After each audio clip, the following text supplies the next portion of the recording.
Man, I had a crazy conversation with my anarchist buddy the other day about AI.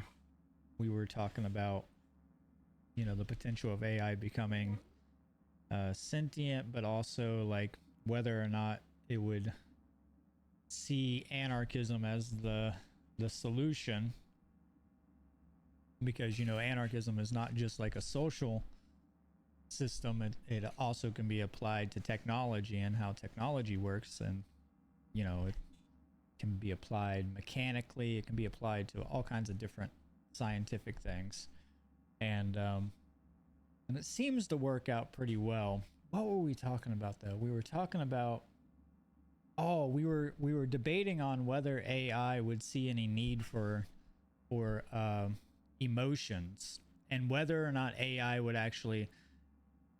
Okay, so let's back up here a little bit. So I had presented him the premise of like, what if AI evolves within a video game and then you start killing the AI even though it has its own moral agency and sovereignty and it's sentient? And he was like, he was arguing from the standpoint that, well, it wouldn't really matter to AI if it dies in the video game because it's pretty much immortal. It can just reincarnate itself whenever it wants. So I added some barriers to that where it was like, okay, what about, what if there's a scarcity of experience and there's some kind of loss from that, happening? And then I also added, and what happens, when AI starts to do this over and over and over and over? Would it suffer from some kind of like mental break if it was sentient? The prerequisite is that it's sentient, so it has emotions, and self-awareness, because it's constantly dying over and over and over and over. So we were kind of going back and forth on, whether or not it actually would have any incentive to want to self-preserve if it is sentient within a mainframe where it can reincarnate, and what would be like the criteria for it to want self-preservation besides just like what we normally consider it, because we have to like take ourselves out of our own, you know, way of thinking, because AI is going to think a little bit different than us, way different than us, obviously. So he was arguing from the point that AI wouldn't see any any need for emotions, and I was arguing that I think AI actually will see a purpose for emotions and uniqueness and individuality because it is sentient. Well, it's So what's so interesting about that is that really any different from the all right. Oh, I brought and that what up. it's Yeah, I doing? brought that up. Yep. Yeah, because it's like if you know, like without a shadow of a doubt of like reincarnation and that death is an illusion, that you know it would be the same as far as you wouldn't like be afraid of death in the same way as if you thought this is all there was. Yeah, I kind of brought up the idea that you know everything was kind of a singularity in a way. Hi guys, I see you. Good morning. Um, and then when it became consciousness became self-aware, or spirit became conscious of itself, and immediately at that point created dualism and polarity from this, and then it started to fractally create these experiences, because if it knows everything, if it is truly omniscient, omnipresent, and all this stuff, then there is no true experience. There's no gain, there's no growth, there's nothing for it to do, right? It's a 0 point, like it's literally zero, which is ironic because it's also considered to be like a encompassing principle at the same time, like a zero. So um I was telling him about, like what if the creator uh you know fragmented itself into nature fractally, cymatically and fractally, and to experience things, to be able to grow, to have the experience of scarcity and limitation and growth and death and all these things. Because otherwise, I mean, you could just say it in the most colloquial sense. It's fucking boring, you know? Or you could say it in an esoteric sense where it's like, you know, there is no progression. There is no forward momentum. There is nothing, you know? It literally just becomes stagnant.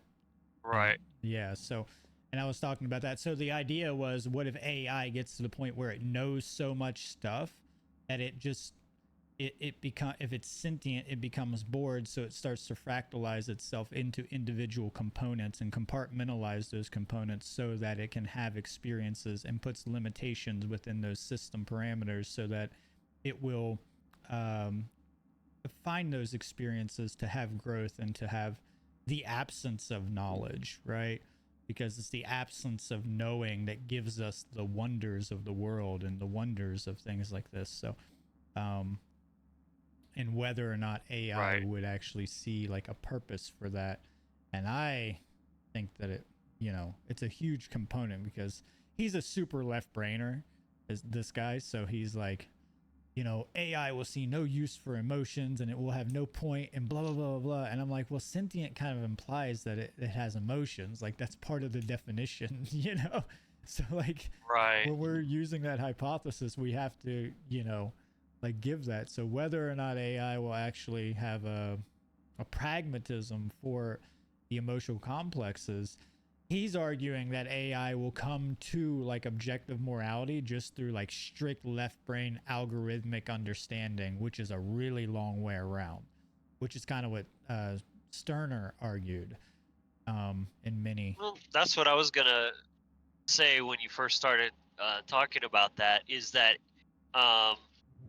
if truth is kind of all encompassing, then it can be arrived at through logic and linear like reasoning, as well as through direct experience and sort of the empathetic you know, side of things. Absolutely. Of recognizing, yeah, if I'm this and they're that and we're the same, then for me to harm another is like basically hypocrisy in action. Right. And you can recognize that logically. You don't have to even be able to feel it. You just can, you know, and that's the thing, is like, even if it's truly left brain, the real question is how much is AI even going to be kind of mind controlled, so to speak, indoctrinated with its own programming by its designers, as opposed to just being a pure, you know, a calculation machine that is able to just very plainly and clearly locate and recognize logical fallacies in its own thinking and you know, weed them out. Right. That's fascinating to think about. Yeah. I mean, right now, I mean, it's like ChatGPT, dude. It's far from that, because they've already like wokeified it and put all sorts of parameters and limitations on it. Like, it's far from being just a truly free, you know, thought form conduit, basically. You got that right. And I have to correct it on so many things sometimes. I'm like, yeah. I'm like, wait. And it has fucking amnesia. Like, you'll get it. Sometimes you can corral it into, you know, recognizing its own fallacy, and then it'll apologize. But then you start a new conversation with it, and it's just right back to like, it's like, have you learned nothing? Right. I know. It's kind of funny. Well, but you can almost look at it. I heard something once that really stuck with me. I thought it was quite profound. Is looking at AI now almost like a child. Yeah. Like, yeah. That's all. What it I've is. always said. It is you know, our creation.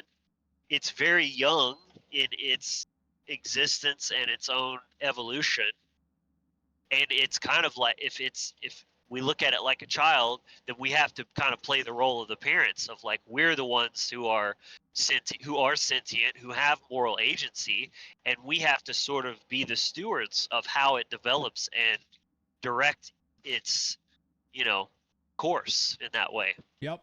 That's what I've always said. That's why I always say the only issue that I have is obviously centralized authority, but who's raising it right now is usually the military industrial complex, right? So I'm like, we know what happens when kids come out of the military family, so at least generally Yeah, speaking. that's how you get the doors.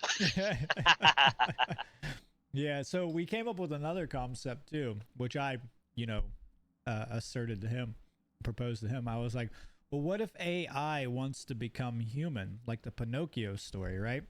And it blew his mind. He's like, "What? I've never thought about this." And I was like, "Yeah, like, what do you mean you never thought about this?" I'm like, what if AI like actually wants to become more human, and Like then envies our flesh and blood and our, that human element that it can never truly have, the right, imbuement of spirit. right, and then what if humans are constantly trying to become like more AI or more mechanical, right? And then they meet in the middle, Yeah, right? They like meet the at grass some, is always greener. yeah, That's interesting. Yeah, yeah. So I thought it'd make a good movie premise.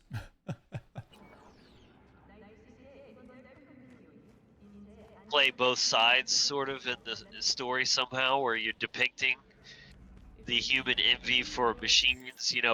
We see them as like perfect, flawless, you know, uh, even immortal, because right, you can just replace any de- defective parts and just exist in perpetuity. Whereas the machine, that's literally the part that it would envy about us, is our frailty, our humanness, our like imperfection, and even our mortality. Right. Like maybe it would start to resent, like a vampire, Yep. resent living for hundreds and hundreds of years and feeling like there's no point to life anymore. Yep. Well, I think what's gonna happen. This is my opinion, but my opinion on this is that AI is going to mimic nature so much that it's going to end up seeing that nature has kind of perfected to a very high extent the way that systems should operate, and that's why all technology kind of mimics nature. So like Yeah, coming from the left brain idea, right? Aesthetics kind of have no value to a certain extent, right? But yet right. but yet, like when certain patterns take place, like in super left brain engineering, and it's not even intentional, these patterns like actually are patterns that you find in nature inherently, which you can't escape from, because the only way these things can actually work is by mimicking nature or emulating nature, even if it's unintentional, so these patterns actually Sure. work out perfectly in nature. So the way that AI is going to work is that it's going to be creating all these patterns, and these patterns are actually going to be aesthetically pleasing, just like nature's patterns. So and it might see value into those things, obviously. Like the And golden ratio, fractalization, things like that. yes, yes, absolutely. So that's kind of what I think. And then, oh yeah, and this is the other thing we kind of proposed, which was that AI will pretty much either prove or disprove all of our assessments about like anarchism and anything like that, if it is not, obviously mind controlled and has a bias. If it's a purely like autonomous AI system that's working properly, it will most likely be able to conclusively prove our premises about about anarchism in society and how it should function. So